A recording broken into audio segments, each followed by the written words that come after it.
Right, so either already or at some point, the team at PCGamesN have let you know their favourite and best games of 2016.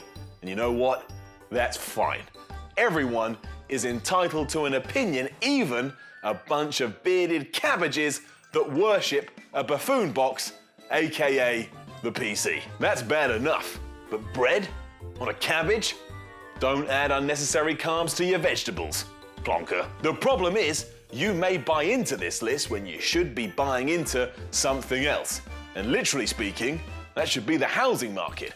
I know it's been through a rough ride the last few years, but you literally cannot go wrong if you invest in property. That's the start to the ladder of success and to financial rewards. Anyway, the point is you need someone who can see the truth about these games. Someone that can see the little nuggets of joy as opposed to, oh, it's really good because it's got dynamic lighting in it. No one cares about dynamic lighting. If they did, their pants would explode every time they flicked on a light switch. And that doesn't happen, and if it does, you are a broken individual. So, sit back, relax, flex, and get ready for the real best games of 2016. Number 7, Street Fighter V. I know you all threw your toys out the pram when Street Fighter V was released because it wasn't finished, but neither were you when you were born. So shut up. How would you have liked it if as soon as you had popped out, your parents had gone, well, this blob can't even walk? What is the point of that? I'm gonna go on Twitter and moan. #baby can't walk. Now we've put that to bed. Street Fighter V is worthy of its place in the best games of the year because of the name alone. People are always overlooking titles because they're too busy getting antsy about frame rates. But how can something called Street Fighter be bad? Just break that down. You instantly know you're going to be in the street and having a fight. That right there is two of my favourite pastimes, especially if I'm boxing a nerd's ears in as he tries to tell me why Rogue One was better than Episode 7. No one cares, Gandalf. I'm happy your space movie made you happy, but you do not have to bleat on about it for months. You are not a sheep. Number 6, Hitman. Hitman asks you to do one thing and one thing only.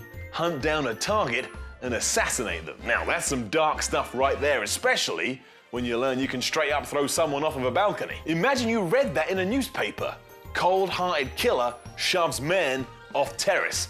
Would you then turn to your significant other and go, you know what? They should make a game out of that. Because if you did, good grief. I.O. did craft a fantastic stealth experience though, complete with an almost unheard of amount of ways to kill someone. On top of that, the developer was creative from start to finish, never allowing it to fall into a pattern. That's not why Hitman was good, however. Far from it. The reason Agent 47 comes rocketing in at number 6 is because he's bald, and the bald man is greatly underrepresented in the gaming world. Now, I'm not talking about characters that shave their heads before you unload in the comments like a child that dropped their juice. I'm referring to people that had Mother Nature rip away at their life and change the very foundations of their existence. That is not an easy thing to deal with, so to see someone like Agent 47 overcome such a hurdle and be successful, well, that's just spiffing. Number 5, Total War Warhammer. Total War Warhammer is almost the most boring game ever made. And I say almost because obviously No Man's Sky exists. And any game that just asks you to mine rocks for hours is going to win that award, hands down. I mean, what were you thinking, Hello Games? You're so creative. All that creative manpower, and you chose to focus on limestone. Mistake. Creative Assembly does give it a run for its money though, mainly because all it really wants you to do is click. That's it. That's the game. Using that logic, changing the channel on your TV is a game too. Or using a typewriter. That makes clicky noises. And by my logic, that seems to be the only thing you actually do in Total War Warhammer. So, why is it in this list, I hear you ask? Simple. It's called Total War Warhammer. Much like the aforementioned Street Fighter, there's no way you can't get excited by that title. For starters, it's total war. Not partial war, not limited war, not halfway war. It's total war. Total, meaning absolute, entire, comprehensive. That strikes visions of utter carnage as two teams engage with the passion and fury to come out on top. If that wasn't good enough, you've got the subtitle of Warhammer.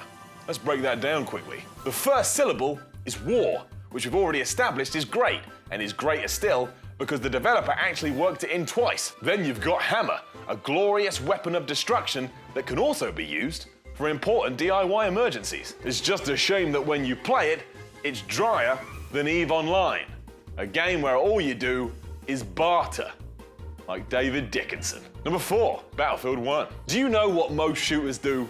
They go to the future or they go to space, which, by the way, is what a children's TV series does too. As soon as the well of ideas has run out, some executive sits there and goes, I don't know, just set it amongst the stars. Unfortunately, this does work as millions of plebs continue to buy in every year. But that's why Battlefield 1 is even more praiseworthy than it would have been otherwise. DICE didn't just go back to World War II, which was a mainstay of the genre for years. It went one step further and introduced the First World War to a gaming audience. Trench warfare and guns that took longer than Valve releasing a game didn't sound entertaining at all. But that was before you gave it a go. Sure, a fair bit of creative license had been added to the mix, but everything from the tone to the minute-to-minute gameplay was spot on. And then you could go online with it and shoot people out of the skies in a plane, or just straight run over them as you drove a tank, and then, through your headset, you'd hear them whine and complain that you had ruined their evening. Wonderful. Number 3, Titanfall 2. Do you know how the dictionary defines the word Titan? A person or thing of very great strength, intellect, or importance. Do you know how the dictionary defines the word fall? To move from a higher to a lower level, typically rapidly and without control. So before you've even splashed £50, you know that Titanfall 2 is about a crazed monster that moves really fast. Now we're talking. That's basically what you do in Titanfall 2. Giant robots drop from the sky, and all they want is a human counterpart to jump in and start causing mass destruction and chaos. You can even run on walls if you want, a mechanic that is obviously impossible. But that's the point. Games are meant to be fun. This is fun. As we touched upon before, this was all ruined by the usual numpties that invested their money in, I don't know, The Witcher 3, a game about an old man with an attitude problem. It is the biggest disappointment of 2016. A huge disappointment. Number 2, Doom. Doom's embrace is warmer than a mother's after you've just been dumped by your first girlfriend, boyfriend, lover of choice. Introducing what it wants you to do within the first seconds, it manages to keep that up for 12 hours plus without ever feeling boring. What have you ever done consistently for 12 hours that was that successful?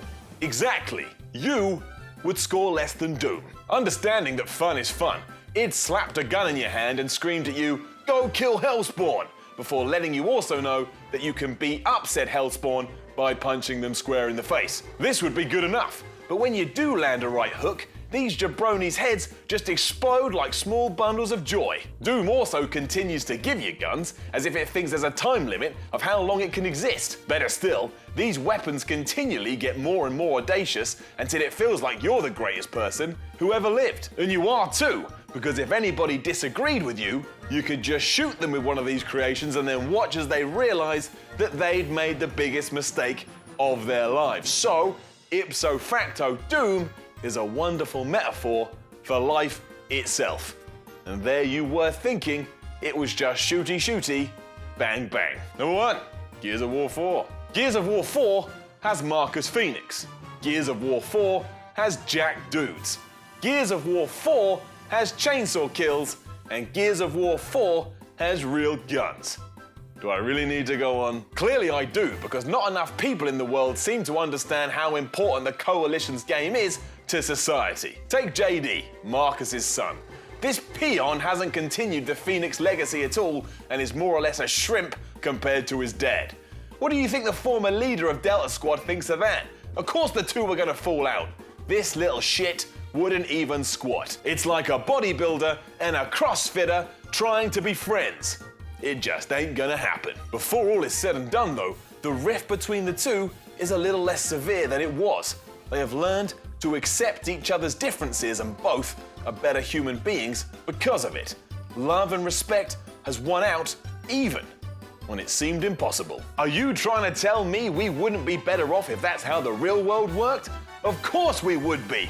That kind of understanding makes us all better people and proves that Gears of War is a lesson into life itself. Good grief, Gears.